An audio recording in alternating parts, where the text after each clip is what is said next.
Hello. Today I'm going to talk about the crisis of the church and Nicholas of Cusa in Price's book on medieval thought. So this is from the chapter The Dictates of Philosophy and the Late Medieval Church. The papacy in the late 14th century went through a very major crisis. Starting in the 1370s, the Catholic Church experienced a prolonged and complex period of crisis, having elected a new pope in 1378. The College of Cardinals asserted that their decision had not been freely made and therefore elected a replacement. Neither man would then step down, so the result was that there were two separate popes, one established in Rome and one in Avignon. Briefly, even a third pope was elected. This ongoing crisis raised intellectual problems about authority within the church. A growing number of churchmen advocated the calling of a general church council as a means of resolving the crisis, the result being a general council at Constance in 1414, and that eventually led to the restoration of a single papacy. It's a long, complex story, which perhaps I'll have time to do another video on at some point. Price herself doesn't really go into the details of this very much. New tensions now emerged between those who favoured continued papal supremacy and those who supported the idea of frequent church councils as being the best form of administration, the so-called conciliarists. Only in 1460, that's over 80 years after the crisis began, was Pope Pius II able to reassert full papal authority. This period of crisis left the Church weak and open to intellectuals' recommendations for reform.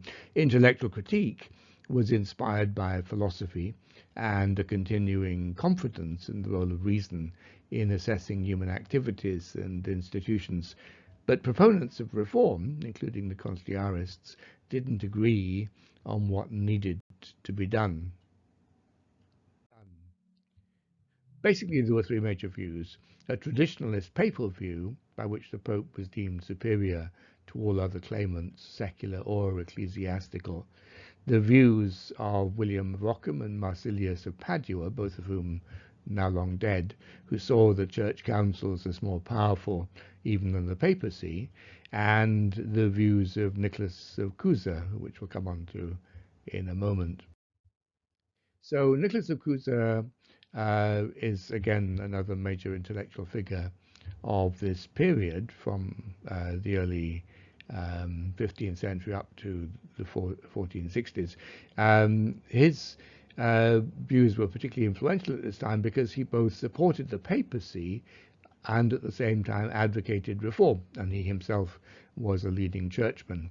For him, the problem wasn't the papacy as such, but individual heretical popes and obstinate factionalism within the council. These demonstrated what he termed learned ignorance, a concept which he'd developed in another context. For Nicholas of Cusa, consent and concord stemmed from any group as a whole, and anyone in a position of authority, such as the Pope, acquired their legitimacy from the group and acted as its representative. In this context, the Pope could act as the intermediary between St. Peter and all others. A legitimate Pope could call a legitimate council, and in this role should be turned to. Rejecting him was akin to turning away from God. Now let's turn to this concept of learned ignorance. As individuals, Cusa held, we have to fully recognize and realize our own ignorance and the inadequacy of the human mind and of human reasoning.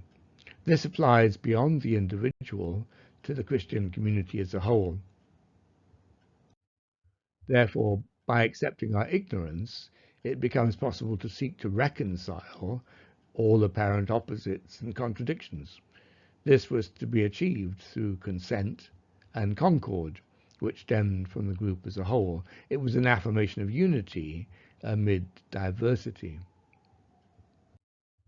That's what I'm going to say for the moment. Again, as with many of these sections from Price's book, I feel there's a need for a much more detailed video than I can make on the basis of the book itself, but that will be for another day. So many thanks for listening, and many thanks in particular to my patrons, whose help and support is always appreciated greatly. If you want to support my channel, you're very welcome to do so. Like, share, and comment on the videos. Subscribe if you want to be notified of future videos. I'll give Patreon and PayPal links below if you want to provide practical support. Next week, we'll talk about domains of abstract thought. That's a new chapter. Have a good day.